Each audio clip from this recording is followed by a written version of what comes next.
연세의대 홍남기입니다. 오늘 제가 말씀드릴 내용은 골표지자 검사 언제 처방하고 어떻게 해석할까를 주제로 말씀을 드리겠습니다. 오늘 이 자리를 빌어 여러 스님께 인사를 드리게 되어 진심으로 영광으로 생각합니다. 순서는 골표지자 검사의 기본 개념, 그리고 언제 골표지자 검사를 처방할지, 또 그 결과를 어떻게 해석할지 이런 순서로 말씀을 드리겠습니다. 먼저 골표지자 검사의 기본 개념을 보시면 결국 골다공증은 골량과 골질로 이루어진 골 강도가 감소함으로써 골절 위험도가 증가한 상태를 이야기합니다. 대부분의 골절 위험도는 골량으로 60에서 80% 해석될 수 있겠지만 골질에 있어서 20에서 40% 정도의 골절 위험도에 기여하는 부분, 특히 그 중에서 이 턴오버 레이트를 측정하는 것이 결국 이 골표지자의 역할이 되겠습니다. 성인기의 골 강도를 결정하는 주요 인자는 지금 보시는 본 리모델링, 이 골 재형성 과정인데요. 뼈가 없어지고 만들어지는 과정을 반복하는 가운데 결국 골 흡수 속도가 골 형성 속도를 초과하는 상태가 되게 되면 골량이 감소하면서 골다공증이 발생하는 쪽으로 갈 수 있겠습니다. 그러한 패소피지올로지를 반영할 때 선생님들께서 많이 활용하고 계시는 골밀도를 찍었을 때 현재 골량이 어떤가라고 하는 것을 보는 것은 조금 스태틱한 마커라고 한다면, 혈액 검사에서 볼 수 있는 골 형성 내지는 골 흡수 표지자는 조금 더 다이나믹한 개념을 담고 있는 현재 뼈의 변화가 어떻게 이루어지고 있는가를 보여주는 지표라고 할 수 있겠습니다. 대부분 저희가 임상에서 많이 활용하고 있고 오토메이션이 잘 이루어진 마커는 콜라겐이 만들어지거나 분해될 때 나오는 부산물들을 기본적으로 활용을 합니다. 골 흡수 표지자로 가장 잘 알려져 있는 거는 타입 1 콜라겐이 분해될 때 만들어지는 C 터미널 텔로펩타이드를 활용해서 CTX를 활용하게 되고, 뼈가 만들어질 때 골형성 표지자는 프로콜라겐이 만들어질 때 나오는 타입 1 프로콜라겐 N 터미널 프로펩타이드 P1NP라고 하는 약자로 이제 저희가 앞으로 칭하겠습니다. 이 두 마커를 눈여겨 봐 주시면 좋을 것 같고요. 그거 외에도 이전에 오스테오칼신이나 트랩5B 같은 것들이 썼지만 지금은 이 두 가지 마커가 주로 활용이 된다고 기억해 주시면 되겠습니다.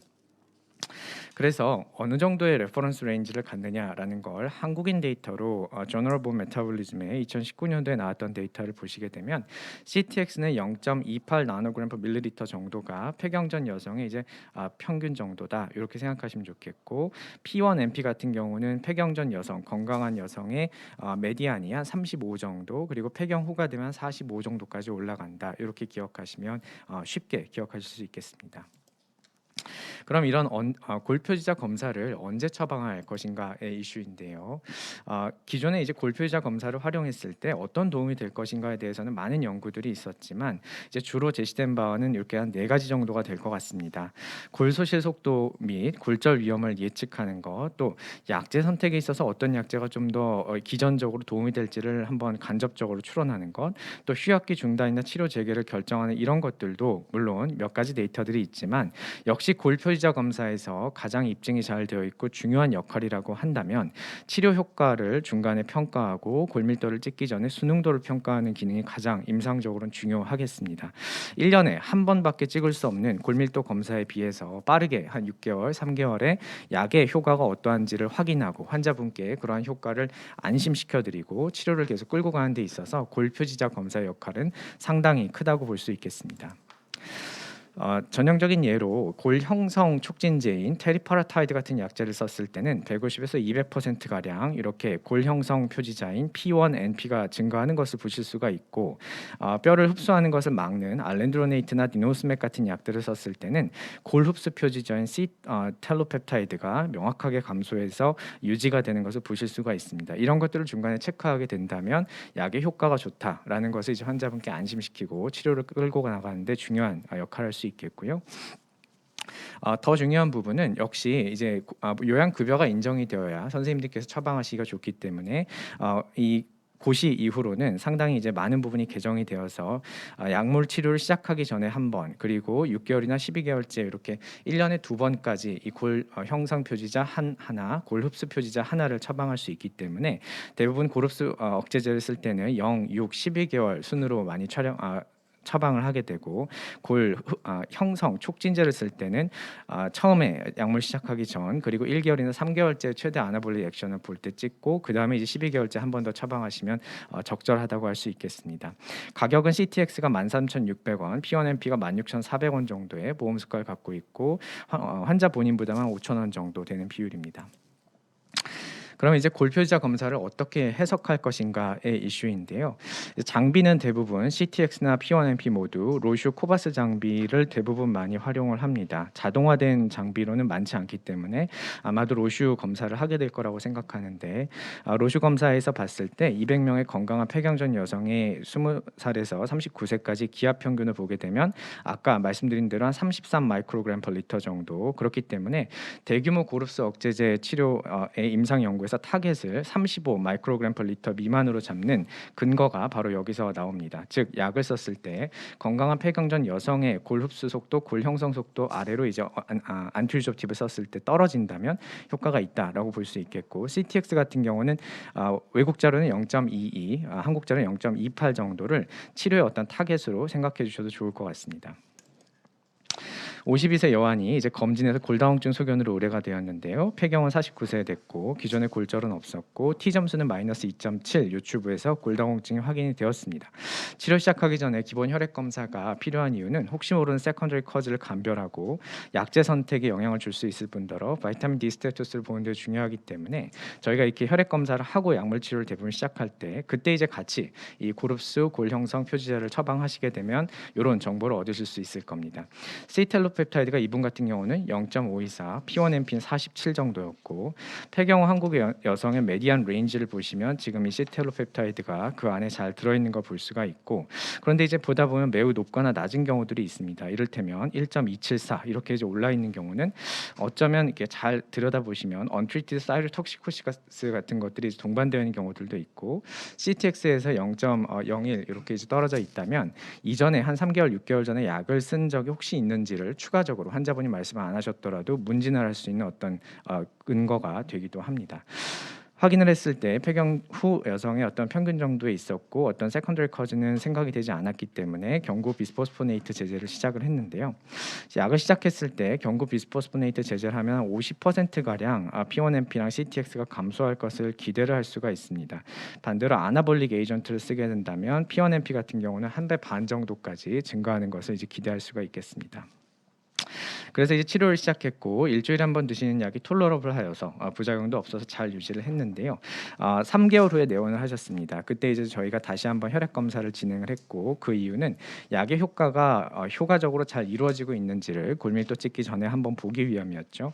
시텔로펩타이드가 0.524에서 0.217로 감소를 했고 이것을 판단하는 근거는 베이스라인 대비 50% 이상 감소하거나 아까 말씀드린 대로 타겟 기준으로는 0.28m로 감소하면 적절한 성과를 거두었다고 생각할 수가 있겠고 P1NP 같은 경우는 47에서 한 22 정도 마찬가지로 타겟은 35 마이크로그램 per 리터 미만으로 감소했을 때 적절한 치료 반응 내지는 최소 유의 수준인 10 마이크로그램 per 리터 절대값으로 감소했을 때 또 유의하다고 볼 수가 있겠습니다.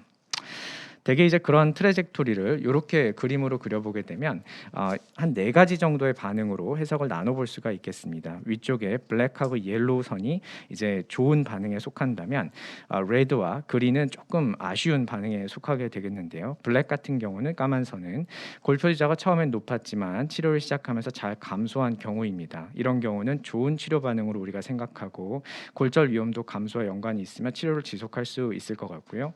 옐로우 선 같은 경우는 골표지자가 처음부터 낮았고 계속 낮은 경우입니다. 기존의 치료를 받고 있던 환자일 가능성이 있겠고 그러나 이런 경우에도 골절 위험도의 감소와 연관이 되어 있기 때문에 이런 경우에도 크게 문제없이 치료를 지속하시는 것이 가능하겠습니다. 빨간색 같은 경우는 애초에 굉장히 높았던 분들이 치료를 해서 상대적으로 감소하긴 했으나 트리트 타겟에 도달하지는 못했던 경우가 되겠습니다. P1NP 같은 경우는 스킨 디지즈나 리버 디스펑션이 있는지를 한번 다시 점검해 볼 필요가 있겠고 치료 시작 전에 6에서 12개월 내에 골절이 있었다고 한다면 이렇게 높은 기저치를 보이는 경우들이 있기 때문에 치료를 지속하면서 3에서 6개월에 한 번 더 모니터링을 할 필요가 있겠습니다. 초록색 같은 경우가 지금은 제일 좀 문제가 될 수 있겠는데요. 골표지 표지자가 고릅수 억제제를 씀에도 불구하고 도리어 상승했습니다. 이럴 때는 일단 약을 잘 쓰고 있는지 약물 순응도를 확인할 필요가 있겠고, 풀리 리버서블 에이전트인 디노스맵의 경우에는 투약 간격을 확인해서 이전에 주사 맞았던 시기보다 6개월이 넘어가진 않았는지를 확인하실 필요가 있겠습니다.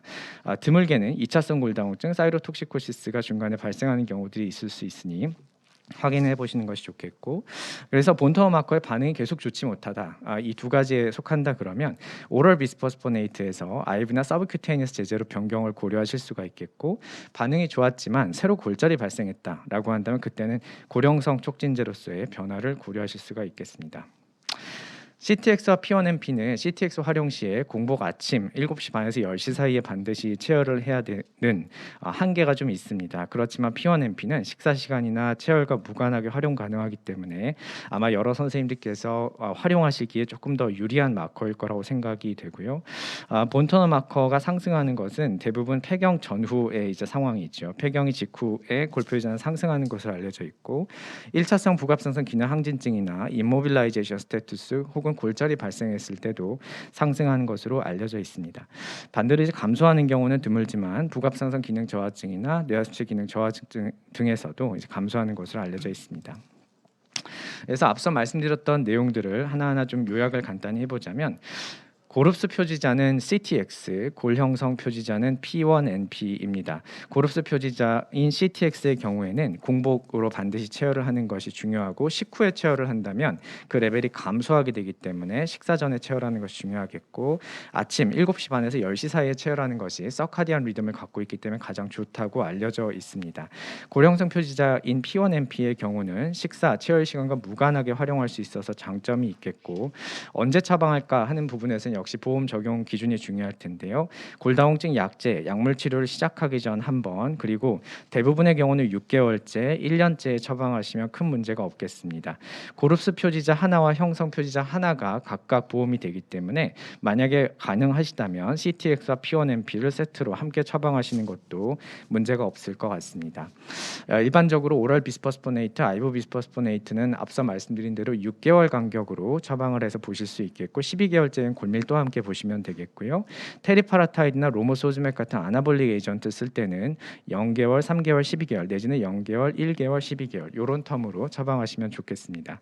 해석에 있어서의 기준은 가장 중요한 치료 이후에 이제 기대하는 반응이 있을 겁니다. 고릅수 억제제를 사용할 때에는 CTX가 적어도 폐경 전 여성의 메디안으로 알려져 있는 0.28 나노그램 per 밀리리터 미만으로 떨어지는 것이 치료의 타겟이 되겠고, P1NP의 경우에는 마찬가지로 35 마이크로그램 per 리터 미만으로 떨어지는 것이 치료 효과를 달성했다고 보는 그 절대적인 기준이 되겠습니다. 다만 골형성 촉진제를 사용할 때는 도리어 이런 마커들은 증가하는 것이 맞을 것이고, 증가했을 때 치료 타겟인 P1NP의 경우 70 마이크로그램 per 리터 이상으로 증가하거나 기저치 대비해서 10 마이크로그램 per 리터 이상으로 증가한다면 성공적인 효과를 거두었다고 볼 수 있겠습니다. 아쉬운 조금 반응들, 앞서 말씀드린 반응을 충분히 달성하지 못했을 때에는 세컨더리 커즈를 감별하시고, 특별한 원인이 없다면 IV나 SC 약제정으로 변경하여서 흡수에 문제가 있는지 보시는 게 좋겠고요. 옵티멀 리스폰스가 있지만 골절이 됐을 때는 골 형성 촉진제를 고려하실 수 있겠습니다. 이유미 교수님과 또 저희 신성재 임상연구 조교수 연구팀원분들에게 감사드리고 경청해 주셔서 감사합니다. 질문 하나 드리고 끝내겠습니다. 최종 질문은 네 분의 강의를 끝나고 하겠지만, 지금 제일 마지막에 잘 표시를 해주셨는데 아마 제일 관심 갖는 부분인 것 같아서 한번 그 질문하신 분의 그 답을 한번 해보겠습니다. 자, 골 표지자 검사는 보통 이제 치료 시작 전에 하겠죠. 근데 20-30% 변화로 약 효과를 보는 게 맞느냐, 어떻습니까? 예, 중요한 질문 주셔서 감사합니다. 이럴 때는 저희가 이제 리스트 시그니피컨트 체인지 최소 유의 수준을 좀 봐야 되는데, P1NP는 20-30%의 변화로도 충분히 유의한 수준의 변화로 저희가 해석할 수 있겠고, 50% 이상 CTX의 변화가 이제 최소 유의 수준의 대부분 결과이기 때문에 이제 그거를 염두에 두시고 해석하시면 좋을 것 같습니다. 자, 그렇다 그러면은 그 이제 변화가 왔는데 추적 검사할 때 그 계속 유지하는 게 목표인가 하는 질문하셨습니다. 예, 그 부분도 굉장히 중요한 질문이신 것 같습니다. 물론 처음 확인하고 이제 그 다음에는 계속 시행을 안 하는 경우들도 있으실 수 있겠지만 저 같은 경우는 환자분이 중간에 수능도가 뒤로 갈수록 떨어지는 것들을 고려하여서 환자분들의 약제 수능도 확인을 위해서도 0, 6, 12개월 스킴으로 많이 유지를 합니다. 또 한 가지 이제 보통 우리가 흔히 그런 경우가 있잖아요. 약을 쓰다가 좀 좋아져서 이제 중단하는 경우가 있는데 다시 약제를 쓸 때 동일 약제를 쓰든 또는 효과가 좀 부족해서 약을 변경할 때도 그때도 치료 한 3개월이나 이후에 20-30% 변화를 로 평가하는 게 맞냐 하는 질문이었습니다. 예, 그 부분도 굉장히 중요한 부분을 말씀을 주신 것 같은데요. 치료하면서 결국 동일 약제로 재투여할 때 그룹수 억제제라면 절대적인 기준치의 도달과 함께 상대적인 감소를 같이 보셔야 될 것 같고 효과 부족으로 예를 들어 골 형성 촉진제로 변경하셨다고 한다면 그때도 역시 마찬가지로 도리어 그냥 방향은 반대로 상승하는 쪽으로 해서 변화량을 20-30% 보시는 것이 맞겠습니다.